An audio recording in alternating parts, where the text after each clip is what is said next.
Ayan po. Today po ay magluluto po tayo ng pansit sutanghon. At ang ating mga sangkap, syempre po nandyan po ang ating karne ng manok. Andyan po ang atay ng manok. Andyan po ang ating bell pepper, ang ating sibuyas, ang ating bawang, ang ating carrots, ang ating repolyo. At syempre mayroon pa po tayong konting frozen, ayan po, mixed veggies. Andyan din po ang ating magic sarap. Syempre po, andyan ang ating sutanghon. Andyan ang ating soy sauce, ang ating oyster sauce, ang ating olive oil, at ang ating seasoning, at syempre po ang ating black pepper. Yan po ang ating mga sangkap sa ating lulutuing pansit sutanghon. Ayan po. Ayan po, inuna natin ang karne po ng manok. Ayan, kinat natin sa maliit. Katulad nito. Ayan. I-prito muna natin ang ating manok.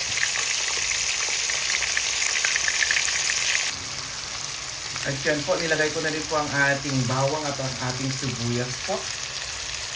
Ayan.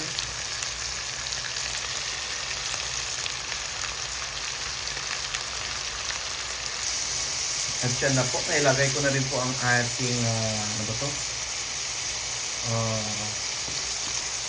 Liver po ng chicken. At nilagyan ko na rin po siya ng soy sauce. Nilagyan ko na rin po siya ng magic sarap.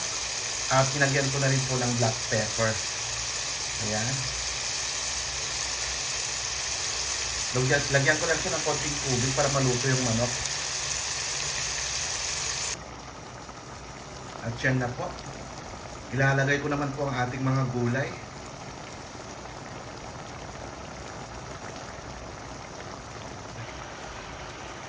At yan na po, nilagay ko na po ang ating mixed veggies. Andyan na po ang ating frozen mixed veggies.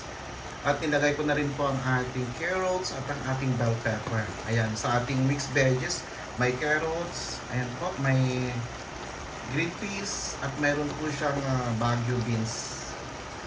Ayan. Isusunod ko naman po ang ating repolyo.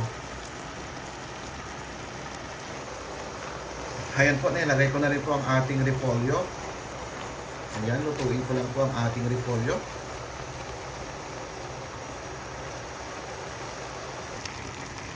At yan na po. Nilagay ko na rin po ang ating, ano pangalan nito? Sutanghon. Ayan, ang ating sutanghon. Ang maganda po sa sutanghon na ito, hindi po siya na-overcook. Ayan po.